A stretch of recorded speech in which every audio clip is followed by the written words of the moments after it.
Coming up on Mountain News this morning, students at Hazard High School had the opportunity to participate in the wreath laying ceremony at Arlington National Cemetery.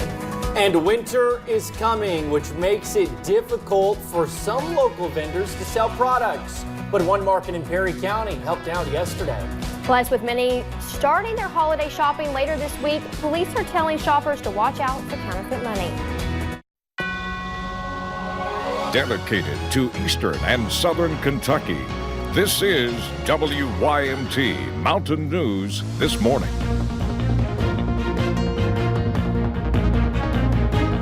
Good morning. It is 6:01 on this Wednesday. I'm Will Puckett. And I'm Madison Program. Well, thank you for tuning in to Mountain News This Morning.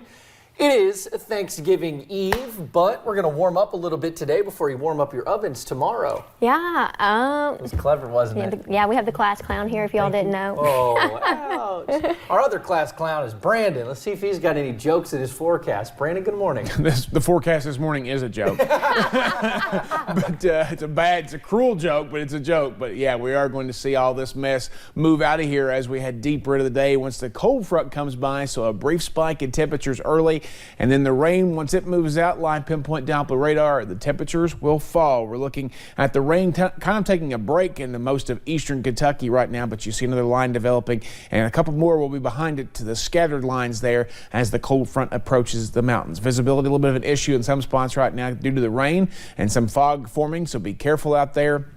Temperatures are going up. 60 now in Monticello, approaching 62 there in Louisville, 60 or close to 60 there in Irvine at 57, 55 in Somerset and London, 50 Pikeville, and some 40 showing up, but those will go up as well. 55 in Paducah, 64 in Bowling Green, 67 in Nashville, and 56 up towards Cincinnati. 61 early, maybe between 10 and 11 o'clock, and we'll see some serious wind and maybe some 40-plus mile-an-hour gusts as a wind advisory will continue through this evening. We'll talk more about the extended forecast here in just a little bit. Will? All righty, Brandon, thank you. Well, students at Hazard High School take a trip every year to New York and Washington, D.C. One of the highlights is laying the wreath during a ceremony at Arlington National Cemetery. I talked to a few students about their experience. It is a sound that rings through the air often at Arlington National Cemetery. You know, it's one thing to watch a video of the change of the guard at the Tomb of the Unknown Soldier, and then another to actually be there completely silent with your hand over your heart as they play taps. It's just kind of eerie's not the right word, but it's just a really, really profound feeling. A feeling that juniors at Hazard High School witnessed firsthand. It's most of these kids, this is the first time they're doing something like that, so it's really neat to kind of, get them out of the Hazard bubble for a little bit. The emotional ceremony allows students like Justin Witt to get out of the textbook and let them experience history. I feel like this trip gave me a better perspective of history and the importance of it, and it gave me it showed me a better light to history than just reading from a dusty book from the cabinet. Luke Glazer, a teacher at Hazard High School, hopes students take away one thing. What sacrifices have been made so that they have the privileges being able to exercise religion and being able to have a public education, be able to speak freely. And laying a wreath is just the beginning. A better respect for our veterans and for people who are still in the Army and other parts of the military, and overall, just proud to be an American. Walking off those sacred grounds with an experience and a whole new understanding. Now, Arlington National Cemetery is just one stop on the trip. Others include the White House, Lincoln Memorial, and the Holocaust Museum. Well, vendors set up in downtown yesterday for the Thanksgiving pop-up market. As winter approaches, it makes it more difficult for some vendors to sell their products. The event was hosted by the Perry County Farmers Market and the Foundation for Appalachian Kentucky. It was held at the foundation's office. There were several vendors selling everything from candles to jams and bread. Whenever vegetables aren't growing as much, just to bring out the vendors for these special markets. So there's several vendors here, and I'm selling my bread. Other vendors were not specific to Perry County. Some traveled from Knott County.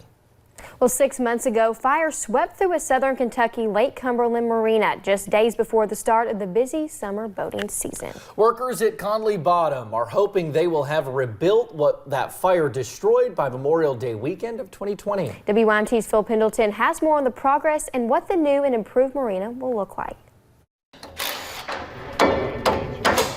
They're working on a floating foundation. It will be 120 feet wide and 200 feet long, and as you see, it's in different sections. Fire caused at least $2 million in damages in May, just days before huge summer crowds were scheduled to flock to the lake. We were very blessed with a good summer season. So well that there was no time to rebuild then.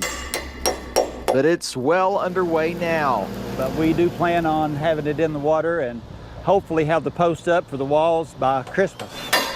The rest of the work will last through the winter, and when finished, a larger and more improved two-story structure will hold a new restaurant, office, and store. We'll have upstairs eating area also in the cafe. So it's going to be a beautiful building. Piercy says that famous ice cream will be making a comeback. We may not have the cafe open, but we do plan on having some pizza and ice cream and things like that, even if we don't have the cafe open. In Wayne County, Phil Pendleton, WYMT Mountain News.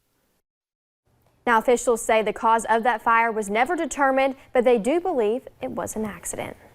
The term Christmas tree syndrome is showing up more and more on social media. Of course, not everything you read on Facebook is accurate, so we did what you're supposed to do. Ask the doctor. For Dr. Priya Warrior, the term is actually helping clear up a different misconception. Most people associate allergies with the spring and fall, but there are different triggers in the winter. Believe it or not, your live Christmas tree, which have mold on their branches.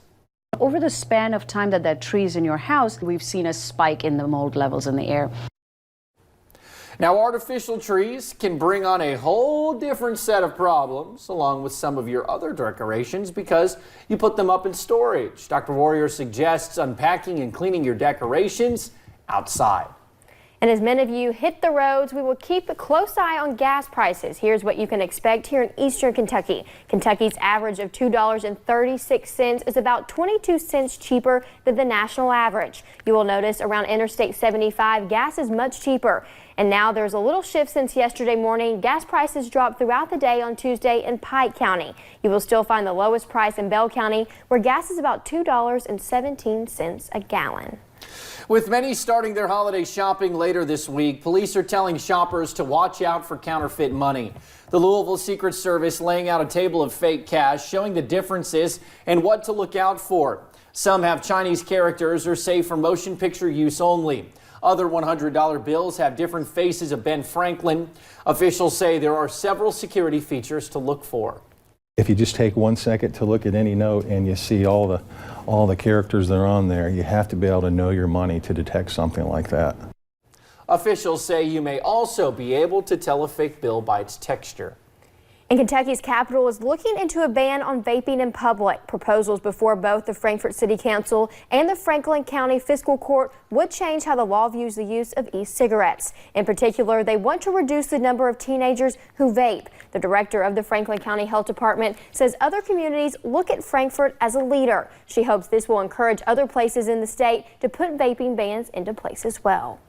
There have been ample studies done at this point showing that aerosol from electronic cigarettes does in fact contain carcinogens. This is concerning some Frankfort vape shops. They fear their customers will go to other counties. Right now, 7 counties have bans on vaping, along with 25 cities, such as Williamsburg.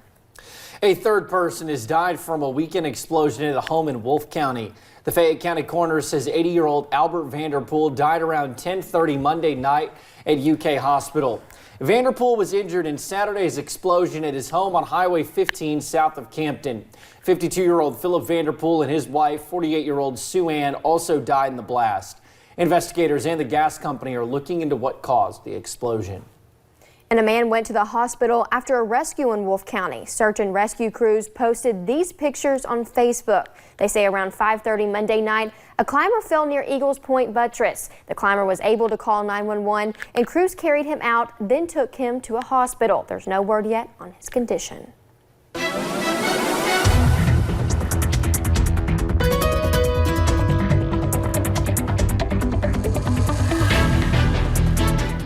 Brief break in the action right now on live pinpoint Doppler radar, but we are going to see more redevelopment. You're already seeing it back out toward parts of the I-75 corridor, up toward I-64, southern Kentucky, and one more wave should come through behind that there as the cold front comes through again later this morning. We'll see visibility being affected at times this morning. You're seeing a lot of full visibility, but I'm sure a lot of areas still seeing some dense fog, and temperatures are climbing quickly. 55 now, London and Somerset, 60 in Monticello. Will spike briefly to right around 60, 61 later today. As the cold front comes through, it's going to knock us down. Wind speeds are already cranking out into parts of I-75 and the Cumberland Valley corridor down that way out toward Lake Cumberland. And again, that's sustained wind speeds. That's not the gust. I'll try to show you those here in a little bit. Day planner, 61 by 11, then falling into the 50s by later this afternoon. Will?